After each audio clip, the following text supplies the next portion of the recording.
우리 다 같이 사도신경으로 우리의 신앙을 고백하도록 하겠습니다. 나는 전능하신 아버지 하나님 천지의 창조주를 믿습니다. 나는 그의 유일하신 아들 우리 주 예수 그리스도를 믿습니다.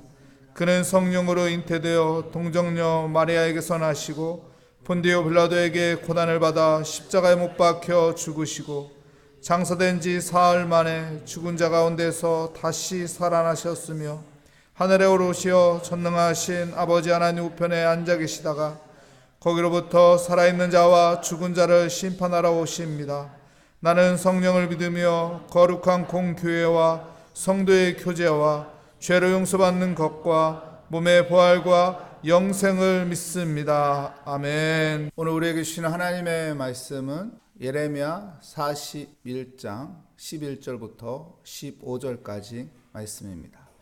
가레의 아들 요하난과 그와 함께 있는 모든 군 지휘관이 느다냐의 아들 이스마엘이 행한 모든 악을 듣고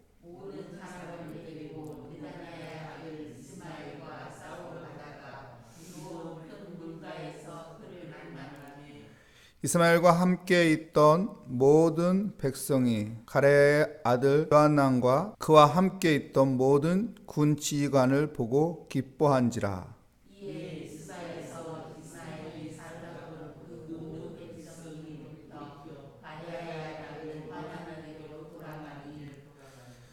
느다냐의 아들 이스마엘이 8사람과 함께 요한난을 피하여 암몬 자손으로 가니라. 아멘. 오늘 말씀의 제목은 혼돈의 시대라는 제목으로 하나님의 말씀을 증거하도록 하겠습니다. 우리가 살아가는 이 시대는 혼돈의 시대에 살고 있습니다.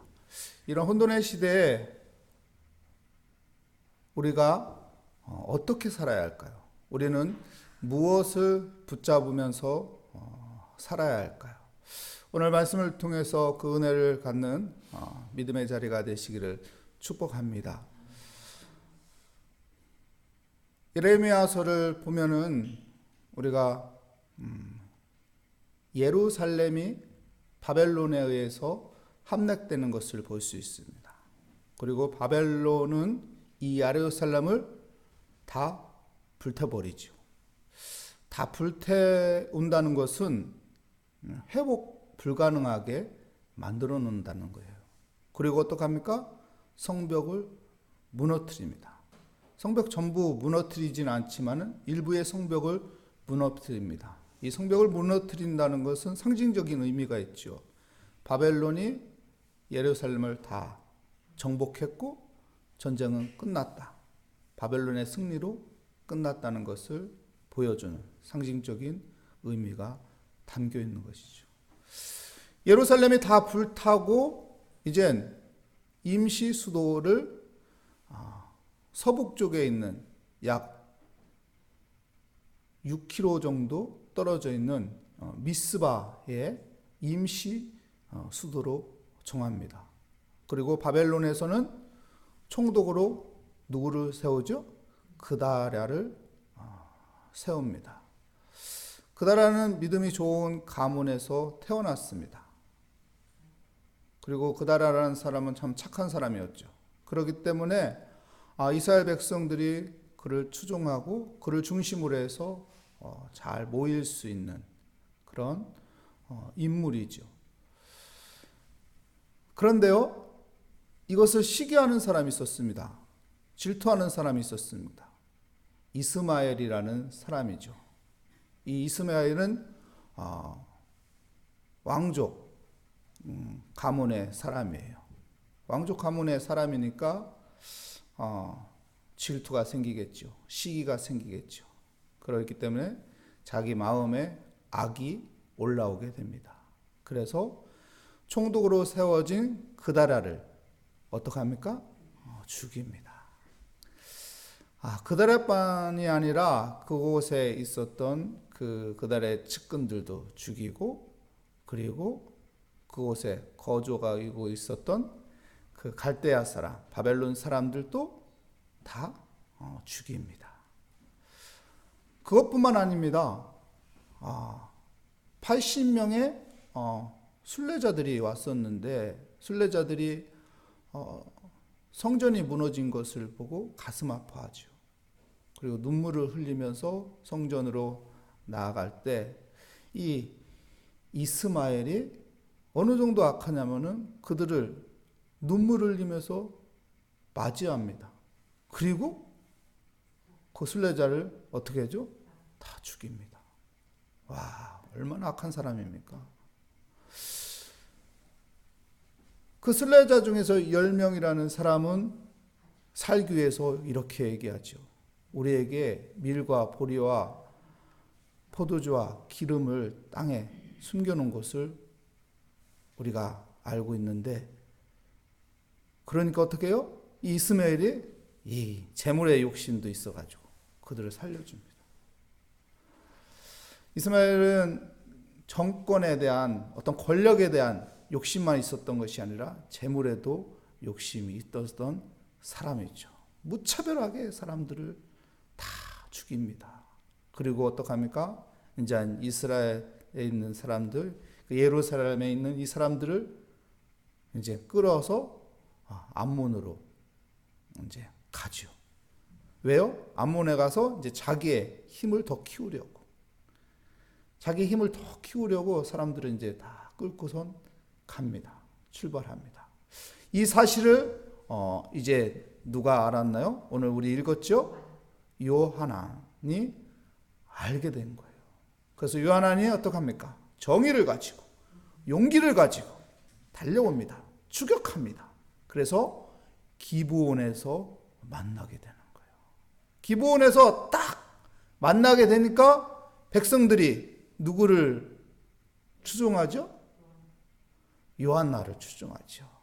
우리 같으면 이스마엘을 추종하겠어요? 이 살인자 같은 무차별하게 순례자들까지 다 죽여버리는 그런 자를 누가 좋아하겠어요? 피비린내 나는 사람을 누가 가까이 하겠어요? 그래서 요한나 쪽으로 사람들이 싹 다 쏠리는 거예요. 와, 요한나다 하고 쏠리게 되죠. 이스마엘은 어떡합니까? 자기를 따르는 자, 추종자 8명만, 자기 측근 8명만 데리고 암몬으로 가게 됩니다.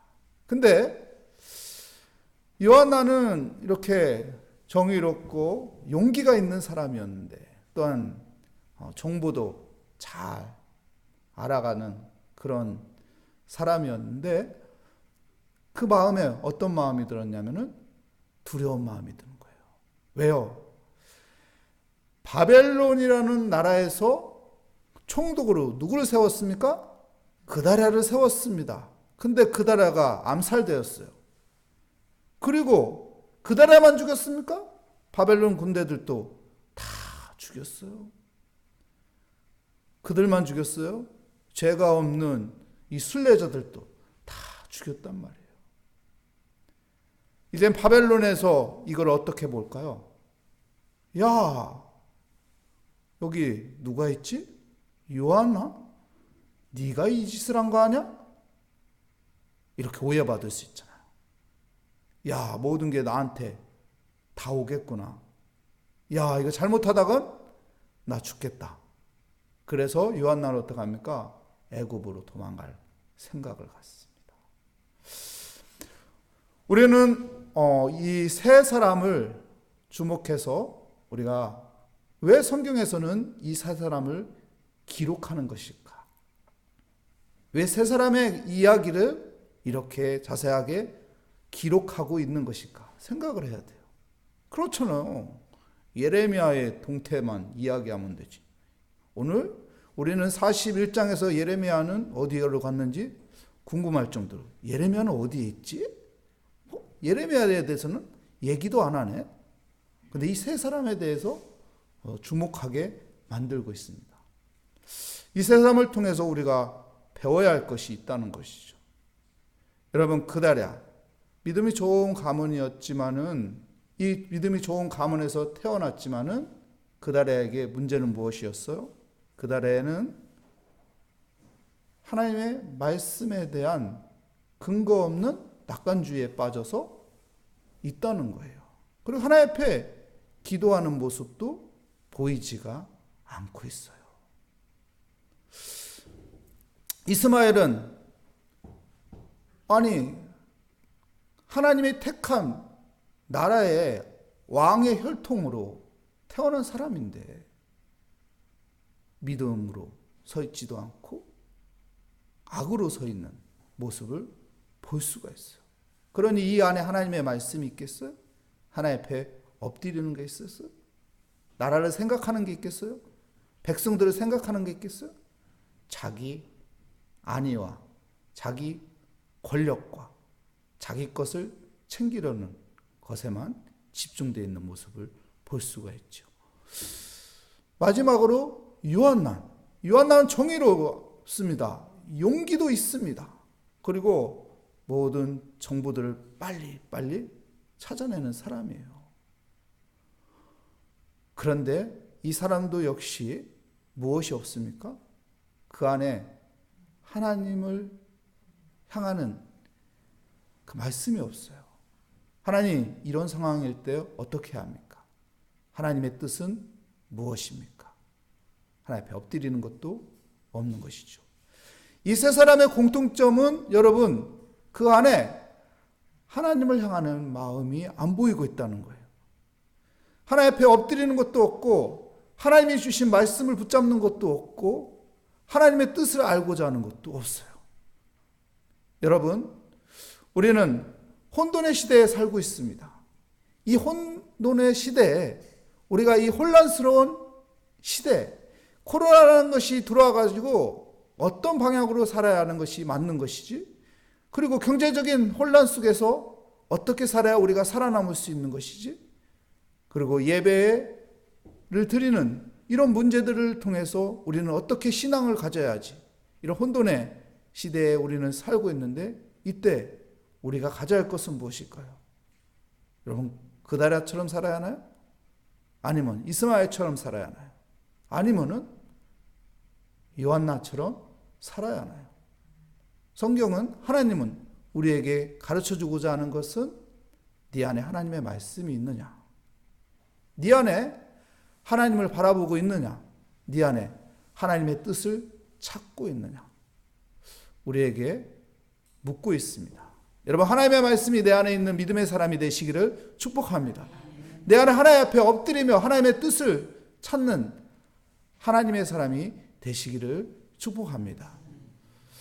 얼마 전에 제가 아는 한 분이 전화가 왔어요. 오랜만에 저한테 전화가 와서 저하고 늦은 시간에 통화를 했어요. 목사님, 저희 아버지가 암에 걸렸어요. 자식으로서 너무 죄책감이 들어요. 미리 이런 것들을 자식으로서 관리해줘가지고 이런 일이 없게 했어야 하는데 너무 무관심이었던 것이 죄책감이 들어요. 그러면서 어떻게 해야 할지 막 안절부절 하더라고요. 그래서 제가 같이 이야기하면서 그런 말을 했어요. 생명은 하나님의 손에 달린 겁니다. 우리가 가져야 할 것은 하나님 앞에 살려달라고 하는 겁니다. 죽고 사는 것은 하나님이 결정하는 거예요. 하지만은 우리는 최선을 다해서 하나님 살려주세요. 긍휼을 베풀어 주세요. 기도하면 되고요.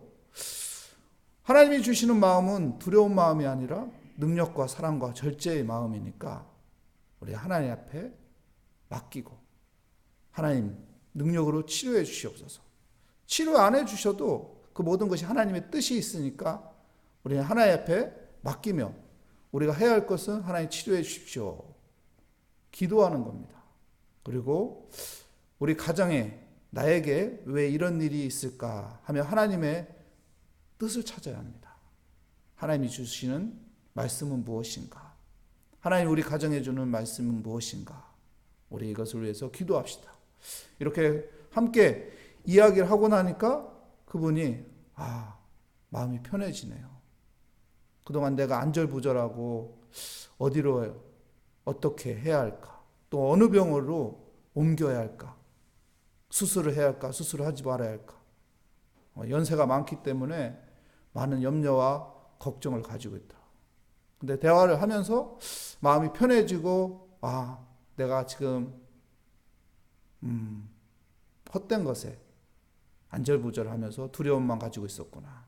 차분하게 하나님의 뜻을 구하면서 하나님이 주시는 지혜로 내가 어떻게 해야 하는지 이제 마음이 정리되었습니다. 이렇게 말하더라고요. 여러분, 우리 혼돈의 시대에 우리가 살고 있습니다. 이때 여러분 열이 갔다 저리 갔다 하는 것이 아니라 이것을 잡아야 하나 저것을 잡아야 하나 하는 것이 아니라 우리 하나님 앞에 우리의 마음을 향하고 하나님 앞에 엎드리며 하나님의 말씀 붙잡으며 하나님의 뜻을 구하고 살아가는, 하늘의 지혜를 얻으며 하나님의 인도하심을 받고 살아가는 우리 믿음의 모리아교회 성도님들이 되시기를 축복합니다.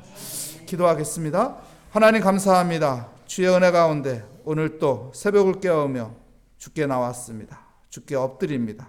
주님, 하늘의 지혜를 주시며 우리 마음에 하나님이 주시는 믿음을 갖게 하여 주시고 또 하나님 앞에 기도하며 하나님이 내게 원하시는 것이 무엇인지 또 우리의 삶 가운데 우리는 어떻게 하나님의 뜻을 이루어가며 살아야 할지 생각하고 하나님 의지하며 하나님의 말씀을 내 안에 두며 살아가는 믿음의 삶이 되게 하여 주시옵소서.